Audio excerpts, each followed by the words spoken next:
Hello friends, welcome. இன்னைக்கு நம்ம என்ன பார்க்க போறோம் அப்படினா 12th ஸ்டாண்டர்டோட क्वेश्चन பேட்டர்ன் தான் பார்க்க போறோம். வீடியோவை ஸ்கிப் பண்ணாம ஃபுல்லா பாருங்க. நான் நிறைய டிப்ஸ் கொடுத்திருக்கேன். சோ அத வந்து உங்க எக்ஸாம்ல ஃபாலோ பண்ணிக்கோங்க. சோ 12th क्वेश्चन பேப்பரை பொறுத்த வரைக்கும் மொத்தமா 4 பார்ட் இருக்கும். அந்த 4 பார்ட் என்னன்னு ஃபர்ஸ்ட் பார்க்கலாம். இது क्वेश्चन பேப்பர்ல என்னது ஆன்சர்ஸோட இருக்கு. But I am not explaining the answers. நான் வந்து உங்களுக்கு क्वेश्चन பேட்டர்ன் மட்டும் தான் சொல்றேன். சோ வாங்க வீடியோக்குள்ள போலாம். ஸோ ஃபஸ்ட்டு வந்து பார்ட் 1 இருக்கும். பார்ட் 1ல் மொத்தம் 20 கொஷின்ஸ் இருக்கும். எல்லாமே என்னது ஒன் வேர்ட்ஸு. ஸோ ஃபஸ்ட்டு 3 வந்து சினோனிம்ஸ் இருக்கும். அடுத்த 3 வந்து ஆன்டோனிம்ஸ் இருக்கும்.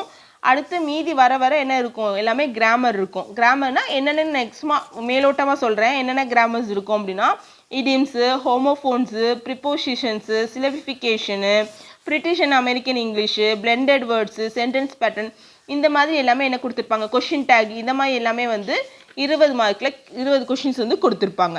அடுத்தது பார்ட் 2. பார்ட் 2 வந்து என்ன அப்படின்னா அது வந்து 2 மார்க்ஸ் எல்லாமே. ஸோ அதில் வந்து ஃபஸ்ட்டு என்ன கொடுத்துருப்பாங்க, ஒரு 5 கேள்வி கேட்டிருப்பாங்க. 21வது கேள்வியிலேருந்து 26வது கேள்வி வரைக்கும் கேட்டிருப்பாங்க.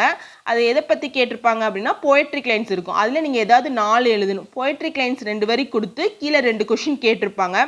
மோஸ்ட்லி அந்த போயமோட லைன்ஸில் தான் ஆன்சர் இருக்கும். அதை வந்து எழுதுகிற மாதிரி பார்த்துக்கோங்க, ஓகேவா. அடுத்தது பார்ட் 2லே செக்ஷன் 2 பார்க்க போகிறோம். செக்ஷன் 2 வந்து கிராமர். அதில் என்ன கொடுத்துருக்காங்க, 4 கொஷின் கொடுத்து ஏதாவது 3 வந்து அட்டென்ட் பண்ண சொல்லியிருக்காங்க. அதில் என்னென்ன கிராமர்லாம் இருக்கும், direct speech, indirect speech, active voice, passive voice, compound சென்டென்ஸை வந்து காம்ப்ளெக்ஸாக மாற்றுறது, இல்லை காம்பவுண்டாக ரீரைட் பண்ணுறது, இந்த மாதிரி எல்லாமே வந்து இதில் வந்திருக்கும். அடுத்தது பார்ட் 3. பார்ட் 3ல வந்து என்ன அப்படின்னா ஃபஸ்ட்டு வந்து 3 கேள்வி கேட்டிருக்காங்க. என்னென்னா இதுவும் உங்களுடைய போயம் லைன்ஸ் கொடுத்துருப்பாங்க. அந்த லைனை நீங்கள் வந்து என்ன செய்யணும் அப்படின்னா எக்ஸ்பிளைன் பண்ணணும். அதுதான் செக்ஷன் 1. ஸோ 31, 32, 33 இருக்குது. அதில் ஏதாவது 2 வந்து நீங்கள் வந்து அட்டென்ட் பண்ணணும். அப்போது நீங்கள் எல்லா போயம் லைன்ஸும் நல்லா தெரிஞ்சு வச்சுக்கோங்க. இதில் ஒரு ட்ரிக் வந்து என்னென்னா போயம் லைன்ஸு எந்த போயம் இது, எந்த போயட் எழுதினார், அதை 2 நீங்கள் கரெக்டாக அட்டென்ட் பண்ணிட்டாலே 3 மார்க் கொஷினுக்கு 1 மார்க் சொல்லைய வாங்கிடலாம், ஓகேவா. ஸோ அதனால அதுதான் முக்கியம். ஸோ அதை வந்து நீங்கள் என்ன செஞ்சுக்கோங்க, நல்லா தெரிஞ்சு வச்சுக்கோங்க.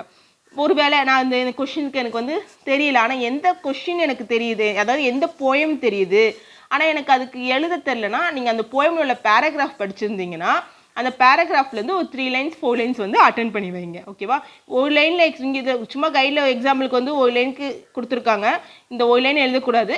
எத்தனை லைன் இருக்கணும் அப்படின்னா இந்த எக்ஸ்ப்ளனேஷன் அப்படிங்கிறது வந்து 3 to 4 லைன்ஸ் வந்து கண்டிப்பாக இருக்கணும். அடுத்தது செக்ஷன் 2. செக்ஷன் 2 வந்து உங்கள் ப்ரோஸில் உள்ள 3 மார்க் கொஷின்ஸு.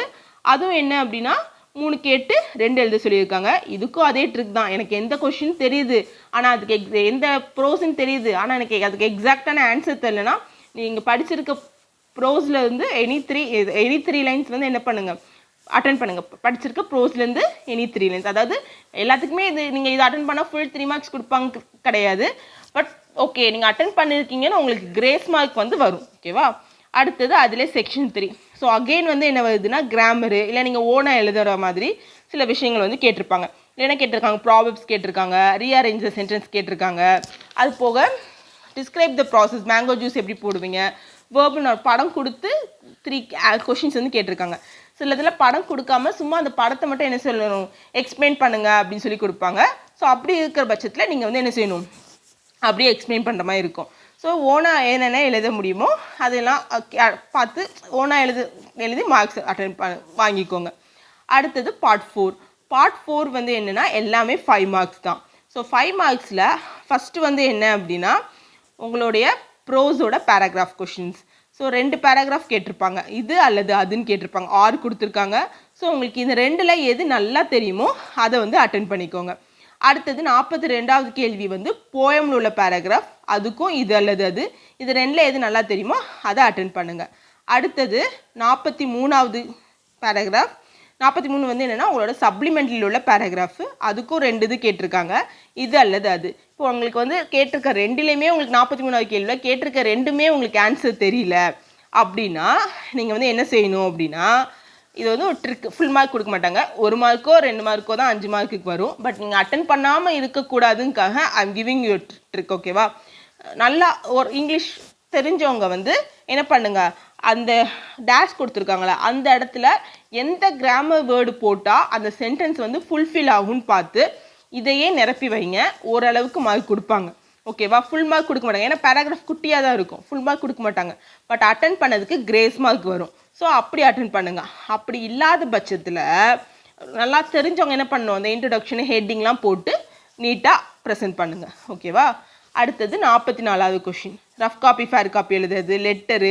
ஸோ நெக்ஸ்ட் என்னது, நீங்கள் ஓனாக எழுதக்கூடிய இது வந்து எல்லாமே வந்துடும். ஸோ இதுலேயும் கிராமர் இருக்கலாம், question pattern, model, semi model, இதெல்லாமே ஒரு 5 கேள்வி ஃபில்லப்ஸில் கேட்டிருப்பாங்க, ஸ்பாட் தியேட்டர்ஸ் கேட்டிருப்பாங்க, ரிப்போர்ட் ரைட்டிங் கேட்டிருப்பாங்க, இது எல்லாமே வந்து கேட்டிருப்பாங்க. அண்ட் தென் இந்த பேராகிராஃப் கொஷின்ஸுக்கு இன்னொரு ட்ரிக் இருக்குது. என்ன அப்படின்னா, இது அல்லது அதுன்னு வருது. மொத்தமாக உங்களுக்கு வந்து 6 ப்ரோஸு, 6 போயம், 6 சப்ளிமெண்ட்ரி இருக்கும், அப்படி தானே? ஸோ அதில் என்ன பண்ணுங்கன்னா, இப்போ கடைசி நேரத்தில் நான் படிக்கிறேன் அப்படிங்கிறவங்களுக்கான டிப்ஸ் இது என்ன அப்படின்னா, இந்த இல்லையா, இப்போ வந்து nice cup of a tea, அதாவது 3 பேராகிராஃப், அதாவது ப்ரோஸ்ன்னு எடுத்துக்கோ, ப்ரோஸில் 3 பேராகிராஃப் மட்டும் நல்லா தரவா படி. இந்த மாதிரி தான் படிக்க போகிறேன் அப்படிங்கோங்க. அப்படி இல்லை, நான் வந்து லாஸ்ட் 3 படிக்கிறேன், லாஸ்ட் 3 படி. ஏன்னா 3லேருந்து அல்லது லாஸ்ட் 3லேருந்து தான் கொஷின் கேட்பாங்க. அதே மாதிரி தான் போயமுக்கும் மொத்தம் 6 போயம் உண்டு. 3 பேராகிராஃப் அல்லது லாஸ்ட் 3 பேராகிராஃப் நல்லா படிச்சுக்கோங்க. 43வது அதாவது சப்ளிமெண்ட்ரிக்கு அப்படி தான், 3 நல்லா படிங்க. அப்படின்னா கடைசி 3, ஏன்னா சாய்ஸ் வரும்போது 3 தான் ஃபஸ்ட்டு கேள்வியாக இருக்கும், அடுத்த 3 அடுத்த கேள்வியாக இருக்கும். ஸோ ஏதாவது 3 நல்லா படிச்சுக்கிட்டீங்க அப்படின்னா நீங்கள் வந்து என்ன செய்யலாம், நல்லா ஈஸியாக படிச்சிடலாம். ஓகேவா? ஸோ அடுத்தது ஈஸியாக அட்டென்ட் பண்ணிடலாம் கொஷினை. ஸோ இதுதான் வந்து கொஷின் பேட்டர்ன். ஓகேவா? And last and final tips வந்து என்ன அப்படின்னா, நீங்கள் அட்டென்ட் பண்ணுறத லாஸ்ட்லேருந்து அட்டென்ட் பண்ணிட்டு போங்க முடிஞ்ச அளவுக்கு. ஏன்னா எனக்கு இப்போ கிராமர் நல்லா தெரியும், நான் பார்ட் 1லேருந்தே வந்து கரெக்டாக எழுதிடுவேன் அப்படின்னு நினைக்கிறவங்க பார்ட் 1லேருந்து அட்டென்ட் பண்ணலாம். பட் பார்ட் 1லேருந்து அட்டென்ட் பண்ணிவிட்டு பின்னால் பேராகிராஃப் கொஷின்ஸ் வரும்போது உங்களுக்கு வந்து டைம் இல்லாமல் போயிடக்கூடாது. ஏன்னா அதில் வந்து 15 மார்க்ஸ் வருது. ஸோ அது போக லெட்டர்லாம் நம்ம எழுதிடலாம் ஈஸியாக. ஸோ மார்க் வந்து அதிகமாக வாங்கக்கூடியது வந்து பார்ட் 4 செக்ஷனில் தான் இருக்குது. ஸோ 20 மார்க்ஸ் தெரியாமல் அதை யோசித்து எழுதி டைம் போகிறத விட நீங்கள் என்ன செய்யலாம், பார்ட் 4லேருந்து அட்டென்ட் பண்ணி போகலாம். அது இல்லாமல் நீட்டாக, அதாவது பேராகிராஃப்னால் நம்ம வந்து இன்ட்ரடக்ஷன், தலைப்பு போட்டு அடுத்து லாஸ்ட்டாக கன்க்ளூஷன் போட்டு இதெல்லாம் எழுதும்போது நம்மளுடைய ப்ரெசன்டேஷன் வந்து எப்படி இருக்கும் அப்படின்னா நீட்டாக இருக்கும். ஸோ நம்ம வந்து என்ன பண்ணலாம், பின்னாலேருந்து எழுதிட்டு போனால் டீச்சருக்கும் ஒரு impression, okay is a good student அப்படிங்கிற ஒரு இம்ப்ரெஷன் வரலாம். ஸோ அதனால் என்ன பண்ணுங்கள் அப்படின்னா, முடிஞ்ச அளவுக்கு பார்ட் 4லேருந்து எழுதிட்டு போங்க. பார்ட் 4 அட்டென்ட் பண்ணுங்கள், அடுத்து பார்ட் 3 அட்டென்ட் பண்ணுங்கள், பார்ட் 2 அட்டென்ட் பண்ணுங்கள், கடைசியாக பார்ட் 1 வந்து அட்டென்ட் பண்ணிக்கலாம். ஸோ அது அப்படி அட்டென்ட் பண்ணிங்கன்னா கொஷின் பேப்பர் வந்து ஈஸியாக இருக்கும். இதுதான் சின்ன சின்ன டிப்ஸ் ஃப்ரெண்ட்ஸ்.